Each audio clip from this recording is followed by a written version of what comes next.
দুই মাথা চার চোখওয়ালা বাছুরের জন্ম। সিরাজগঞ্জের তাড়াশে দুই মাথা ও চার চোখ বিশিষ্ট একটি বাছুর প্রসব করেছে একটি গাভী। শুক্রবার দুপুরে উপজেলার বারহোস ইউনিয়নের পলাশী গ্রামের খামারি খয়বার বাড়িতে একটি গাভী এই বাছুর প্রসব করে। বাছুরটি দেখতে ওই খামারির বাড়িতে ভিড় করেছে এলাকাবাসী।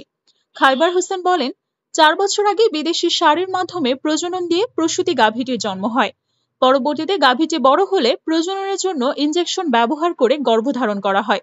দীর্ঘ 8 মাস 23 দিন পর গাভীটি দুই মাথা ও চার চোখ বিশিষ্ট একটি বকনা বাছুর প্রসব করে। বকনা বাছুরটি এখনো নড়াচড়া করছে। উঠে দাঁড়ানোর চেষ্টা করলেও দুই মাথার ভারের কারণে উঠে দাঁড়াতে পারছে না। স্থানীয়রা জানান, বাছুরটি দুপুর থেকে এখন পর্যন্ত প্রায় 1.5 কেজি শাল দুধ খেয়েছে। বাছুরটি অস্বাভাবিক, দুই মাথা ও চার চোখ বিশিষ্ট। অস্বাভাবিক প্রকৃতির এই বাছুরটিকে দেখার জন্য দুপুর থেকেই মানুষজন ভিড় করছে। তাড়াশ উপজেলার প্রাণী সম্পদ কর্মকর্তা ডক্টর মোহাম্মদ ওয়ালিউল্লাহ বলেন, হরমোনাল ইমব্যালেন্সের কারণে এরকম বাছুর প্রসব করার সম্ভাবনা থাকে।